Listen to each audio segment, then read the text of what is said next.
Right now we have author Lauraine Snelling. Lauraine, thank you so much for joining me today. Thank you. I just have to tell you, you were the first Christian author and book I've ever read back when I became a new Christian after college, and it was very special to me. I'm glad. Good. So, the book I read was Dakota, and it was a compilation of four of the Dakota series.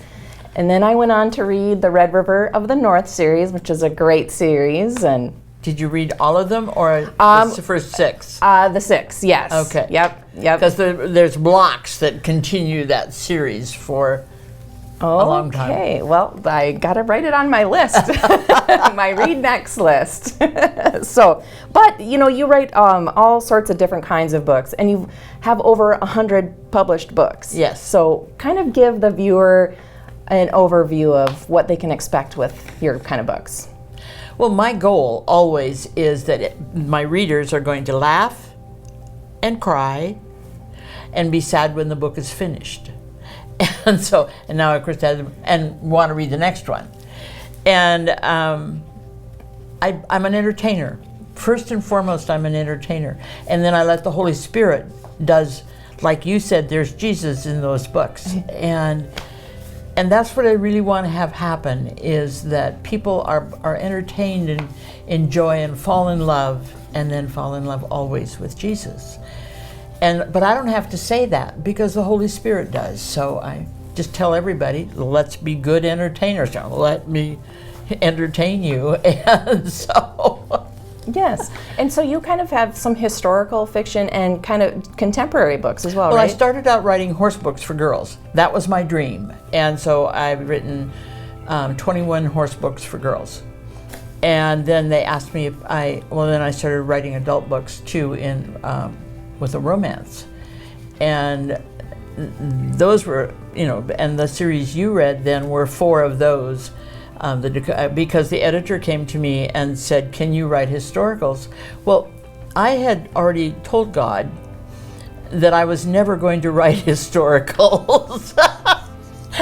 Which now, and I really believe that when we tell God never, He laughs. And so He's laughing the whole way through with me with this. So I started writing the short ones that you read, and then I asked Bethany if they would be interested in a Norwegian immigrant story. And that's what started the Red River of the North series. And Ingeborg is a combination of my mother and her older sister. And I'm always saying that I want to be like Ingeborg when I grow up. So she's pretty much my alter ego, and now I have written the last story about Ingeborg.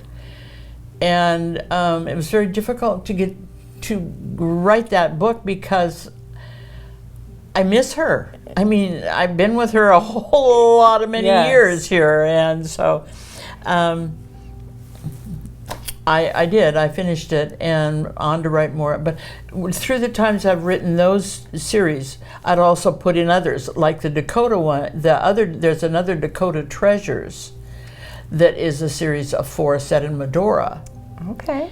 And Ruby, the first book in that series, is one of my most favorite books, because I was deliberately writing humor, and it was City Mouse Comes to the Country. I laugh and cry when I write my stories, and that one made me laugh a lot. And so I was hoping everybody else would enjoy it as much. Good. Though that was one of my questions: is do you cry? Do you ever cry along as you're writing a scene in your book? We were babysitting our granddogs, golden retrievers, and Big Bryce is a big red golden and big dog, love dog. And I was sitting in my chair in the living room, and I was writing away, and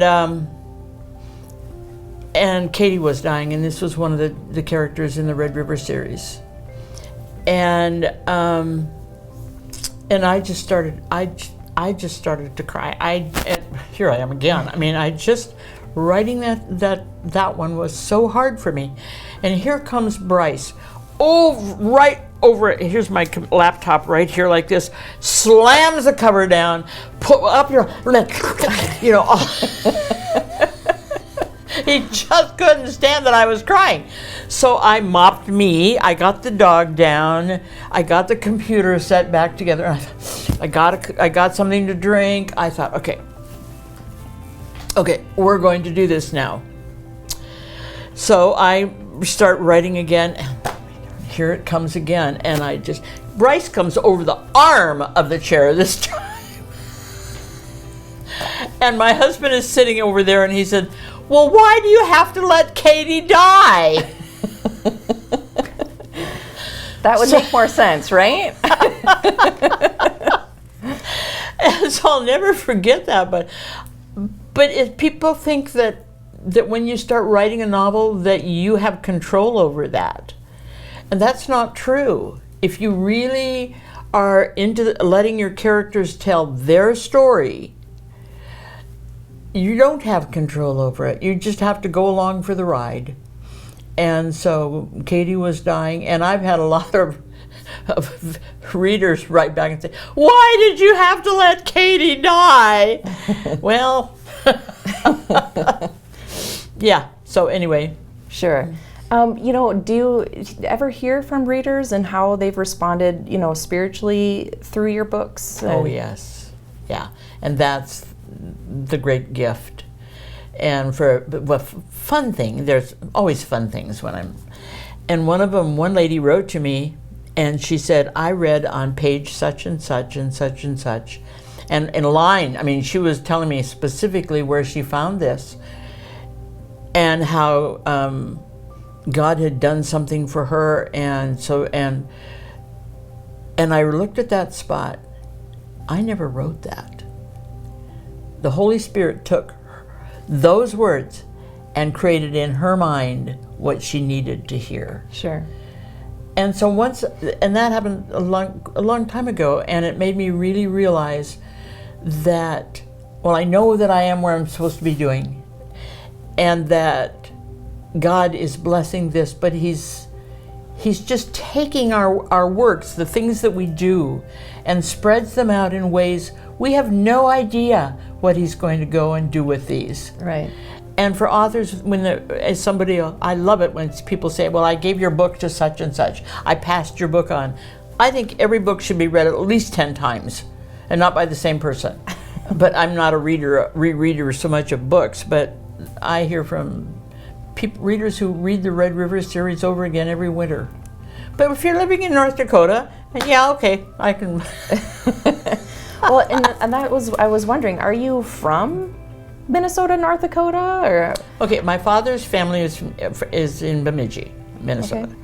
And he was in the service, and so my first 4 years were spent in Chicago, where I was born. And then we moved to Virginia, but then we came back, when he came out of the service, we came back to Bemidji, to Bemidji, and farmed there. He wanted to be a dairy farmer. And so he found a dairy farm, and we became dairy farmers. Okay. And I'm a farmer. I'm a farming background, and I love that. And I love country. I'm a small town girl, and I can enjoy myself in the city too, but sure.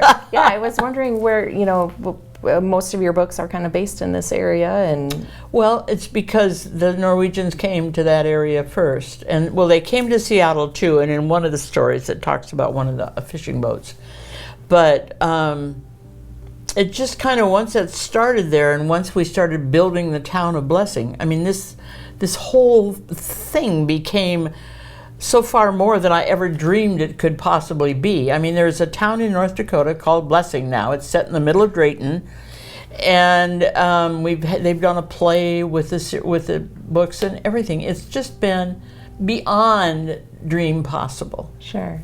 Yeah, that's really amazing. Yeah, I saw you were inducted into the Scandinavian American Hall of Fame. Yes. So that's awesome. It was.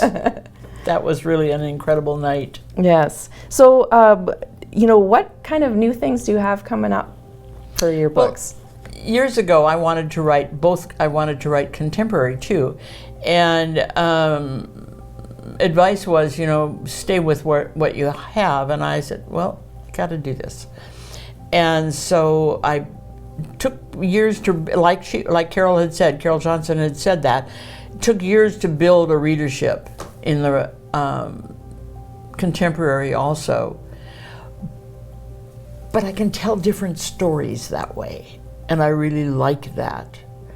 And so I've continued with that, and generally I write 2 books, or the last years I've written 2 historicals and 1 contemporary in a year, or close to a year. And so that works for me, and I like that. And so I'm also brainstorming. We were just in there brainstorming. Well, that's what I was. Book 3 in the series that I'm working on now. I was going to ask, how do you stay creative when you've written over 100 books and coming up with new stories? We were all just discussing that because they kept saying, well, we could try this, already done that. We could do this, already done that. So you would think that after all these books that it would be getting easier and easier to write them. No, it's got its own different struggles with it. But always the biggest struggle for me is keeping my butt in the chair. And so I teach the big principle. Now, here's another question. Do you have any time to read other people's books? Of course. Okay. Yes, I'm a fast reader, and I'm grateful for that. I'd like to take the fast reading to get faster. But I always read right before I go to sleep. And when I'm frustrated, a lot of times I'll just start to read. And if in the middle of a book and I started when I'm eating lunch, whatever else is going through in the afternoon probably isn't going to happen. Because sometimes I just love to read. I like a lot of different kinds of books. Okay. Yeah. So are you saying like fiction, nonfiction, or like fiction and many different genres in the fiction, or? I don't read horror, or fantasy usually. Those are the 2. I don't like I had a favorite author in crime, and all her bad guys were doing psychological, and I thought, no, I don't like blood and gore, and I really don't like bad language. Sure. Yeah. I just think, why waste it? You can tell a really good story without. I have thought the same thing, especially in like television shows. Does that add anything? To me, No. It doesn't. But Yeah, I don't need gratuitous bad language or gratuitous sex. Thank you very much. Let's keep it clean and enjoyable. Shut the bedroom door and shut your mouth. Yes. So, did you have an author that you really enjoyed as a young lady, and that kind of got you wanting to be a writer? Or? Louisa May Alcott. Okay. And I always dreamed that I was Jo. And so it happened that way.